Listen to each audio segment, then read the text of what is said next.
जय जगन्नाथ सांग मैंने आशा किचन को आपण मानक स्वागत। आज आम ओडिया ऑथेंटिक रेसिपी गोटे बनैबा मंजा राई। आसतु से आम आग मसला प्रस्तुत करना। ये मुझे गोटे शुखिला लंका, गोटे चामच जीरा, गोटे चामच सोरिष, 5-7 कला रसुण दे ग्राइंडिंग करना। ये आम मंजा काटी नहीं, आलू सारू कखारू नहीं, आप चाहिए बैगन पकई पारे। देखो मंजाटा एमती टिक टिक काट नवा, ता सूता बाहर करदे। ये गरम पानी रे मंजा को टिके पकई गोटे बॉयल दबा। खाली हलदी मु पकई देखु गोटे बॉयल आसीगला। आम बर्तमान मंजा गुड़िक छाणी नवा। मंजाटा देहपाई बहुत उपकारी। आम निहाती मासक थरे थरे खाइबा दरकार अति कम रे। बहुत स्टोमाक क्लीन कर दिए, इंटेस्टाइन पे बहुत भल। देखो गोटे चामच सोरिष तेल मु पकेली। ये बड़ी मु भाजी नौची।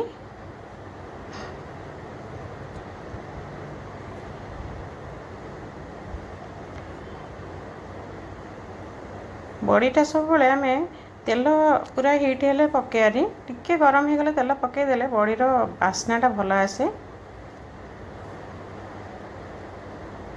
बड़ीटी हो गला आम काढ़ी नवा।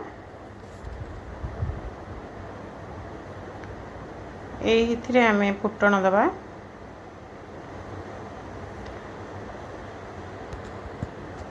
फुटण दे आम परिबा टिके भाजी नवा।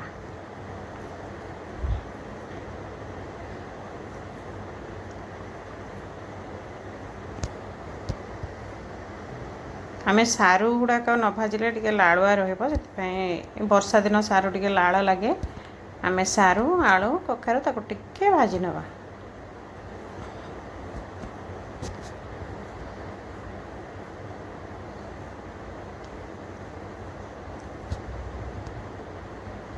देखो ये हलदी ऐड करवा, लुण आमर स्वाद अनुसार ऐड करवा। टिके भाजी गला परे आमे जो मंजा गुड़िक आम टिके गरम पानी रे फुटे छाणिकी रखीचे ताकू देदेबा। ये मु मसला बाटी नहीं, लुण ऐड कर दूची। लुण ऐड करदे सोरिषटा राइया लगनी। ये परिया घोड़े दबा, घोड़े दे भाजी दे मंजा ऐड करवा। आम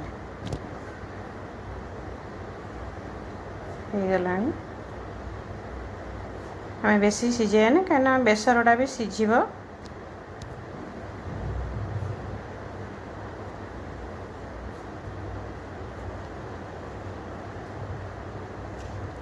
देखो ये मंजा ऐड करनवा। मंजा को टिके भाजी देके हमें बेसर देदेबा। ये प्रोसीजर कले मंजा जमा केबे भी कड़ा लग पड़ोनी ना कषा भी लगनी।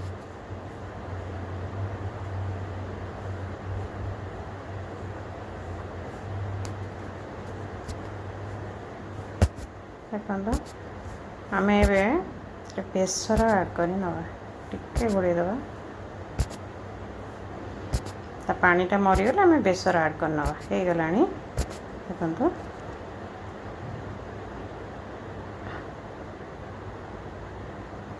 आम परिवा गुड़िक 50% अधिका सीझी जाइए। मुझे जी सोरिष बटा नहीं सबू ऐड करूनी, तादे मु खंडे नड़िया बाटी नहीं। नड़ियाटा मंजा सांगे खूब भल लगे। मुझे गोटे पीस नड़िया पकई देती। देखो मु अल्प सोरिष बटा देली कहीं बहुत बेसर देले भल लगे। टिके पानी दे आम ताको गोड़े पड़े घोड़े सीझा को छाड़देवा। लुणटा ऐड करिया हमर जेति दरकार आम पकई लुण मसला ये आलू रे भाजी पकई टिके जस्ट आपन टेस्ट अनुसार देखिकी पकेबे।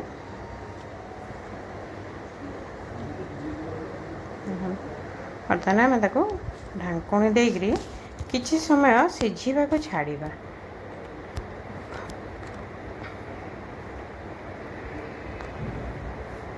लुणटा ऐड करदेली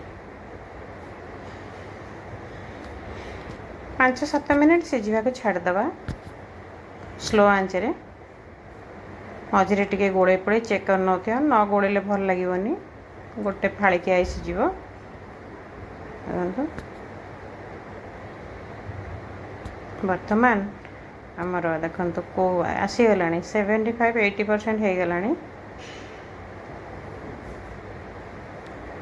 ଏବେ ଆମର ହେଇଗଲାଣି 7 ମିନିଟ୍ରୁ ଅଧିକା ହେଇଗଲାଣି, ଆମର ପ୍ରସ୍ତୁତ ହେଇଗଲାଣି। ଏଇ କଣ୍ଡିସନରେ ଆମେ ଗ୍ୟାସ୍ ବନ୍ଦ କରିଦେଇ ତାକୁ ସେଇ କରେଇରେ ରଖି 10 ମିନିଟ୍ ଛାଡ଼ିଦେବା।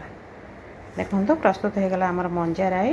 ଥରେ ଘରେ ବନାନ୍ତୁ, ଖାଆନ୍ତୁ, ଖୁଆନ୍ତୁ। ଭିଡ଼ିଓଟି ଭଲ ଲାଗିଲେ ଲାଇକ୍, ସେୟାର, ସବସ୍କ୍ରାଇବ୍ କରିବାକୁ ଭୁଲିବେନି। ରହିଲି, ଜୟ ଜଗନ୍ନାଥ।